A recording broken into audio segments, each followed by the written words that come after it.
Hello everybody, this is another Hot Wheels Collector video. Today we are looking at this premium Porsche 911 GT3 RS from the Deutschland design set from 2022. This is great. As you can see, it is in blue, and I grabbed this container set which I've already unboxed and done my initial kind of overview of the cars. If you want to check that out, it should be in the description and in the pinned comment. So anyways, got this one from Smith's. They're on a really good discount still right now, £20 for the 5 cars. In the container set, you can get this set as well as the Jay Leno set and the American Scene set, and they're all on a pretty good discount in my opinion. Without further ado, let's actually look at this car. It's very, very nice, and it's in like an almost pastel blue. It's very nice and light blue, and it's quite a Porsche looking colour. You know, they always have them quite abstract colours. But anyways, here is the side profile of the car. First of all, for the rim choice, we have black 5 spokes. They actually fit this car very well. I'm going to zoom in a little bit more so you can see all that detail. And I think these are a perfect selection of wheels for this car. I think they look absolutely stunning. What's also worth mentioning is this car has wing mirrors. Love to see that extra detail. In my opinion, it is something that is really heavily needed on these premium cars. Without them, they just don't look right, and for the price you're paying, definitely should be included. We also have a fuel or petrol cap on the side front fender, which is interestingly done there. And we also have a door handle, which is also carved into the casting. As for tampo work, let's have a little look. So we do have the rear light, which continues out of the side. That is 2 separate tampos, which are joined up to make one rear light. We also have a slight dash, which is a vent on the back of the car.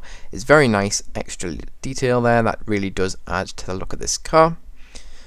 This is the main detailing there. So we have the Porsche, I suppose, line there. So a little racing stripe with Porsche written on it. Nice black with 3 lines there. 2 smaller ones and 1 large chunky one in the middle. And we also have 1 reflector light or indicator light depending on what country you're from. They're just on that front bumper. Well, actually it's between the front bumper and the front fender there. Very, very nicely done. Another thing I want to talk about is the window is actually down on this car. I think that's a great thing that they do on these sportier cars. I think it does add to the level of sportiness of the car. It does make it look a lot more high performance, let's just say, with the windows wound down. I'm not sure why that is, but that's just my opinion there. Alright, moving to the front of this car, it looks very, very nicely done. So first of all, we have these headlights, which are quite large. They're pretty much perfect size, and they are realistic to the Porsche headlights, so they are literally what I think they just take a picture of it and then put them on the car. But I like to see that instead of just a generic, I don't know, circle. That's good. We also have the Porsche badge, which is done very nicely there as well as a gigantic almost hood vent there, which Porsche continue to use on all of their cars, and I think it really does just add to that level of sportiness once again on their cars. I really, really like that detail there. And finally, we have 2 lower lights there as well, which have been detailed, and they look very similar to the texture of the ones on the side there. Can you see those?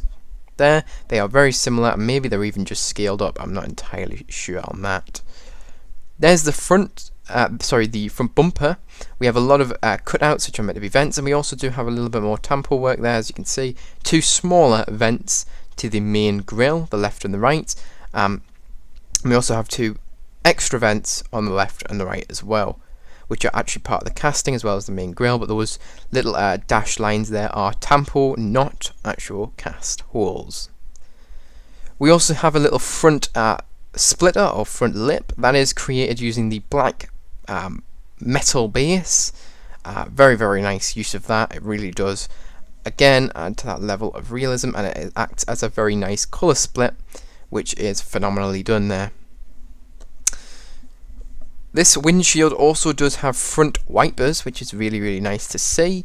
I love to see that because I think that is something that I'm really looking out for now. It's not something that makes the deal for me, but for some people it might be, and I really do like that extra attention to detail, especially on these premium stuff. I don't expect it, but it's nice to see. This side is the same as the previous, except it doesn't have the petrol or fuel cap, so I will not bore you with that one, but you can have a good look, and if you want to pause it, feel free to. There's the side profile of the spoiler, which I didn't mention on the other side. Looks very well done. This is not the super racetrack version, this is the road version. You can tell that because of the spoiler that's put on this. The racing spoiler is much different. You can have a good look at that there. And yeah, this spoiler does look accurate to the real life version once again.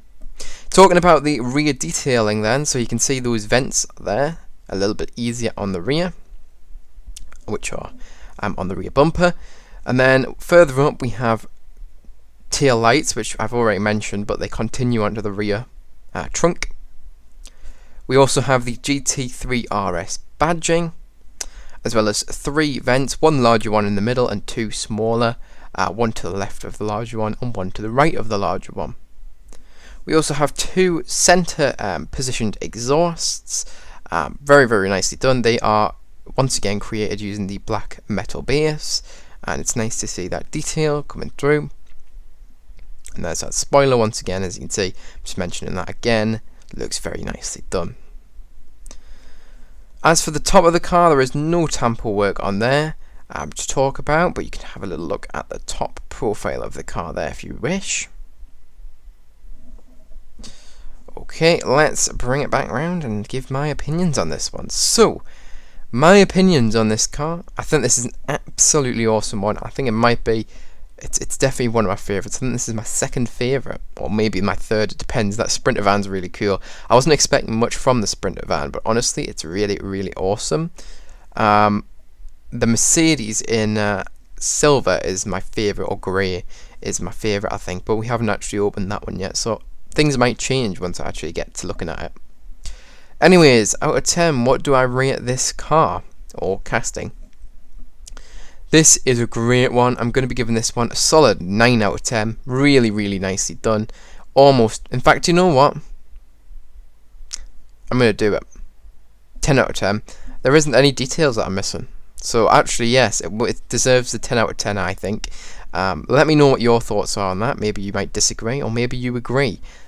This is the nicest colour version of this I think they've ever done. It was in the main line, now it's in premium, and hopefully we see some cool colours coming as well in the future. I definitely think it will happen, because they've revised like the headlight details and stuff just for this premium casting, because the mainline ones weren't very great, and obviously they had to up their game on the premium stuff. Anyways, that is it for this video. If you enjoyed, make sure to like. If you're new to the channel, make sure to subscribe. And if you want notifications of when I upload a new video, make sure to press that notification bell. Anyways, and also, by the way, you can share this with any friends or family or in any groups who may be interested in this video. Anyways, that is it for this video. Hopefully you enjoyed, and I'll see you guys in the next one. Bye bye everyone.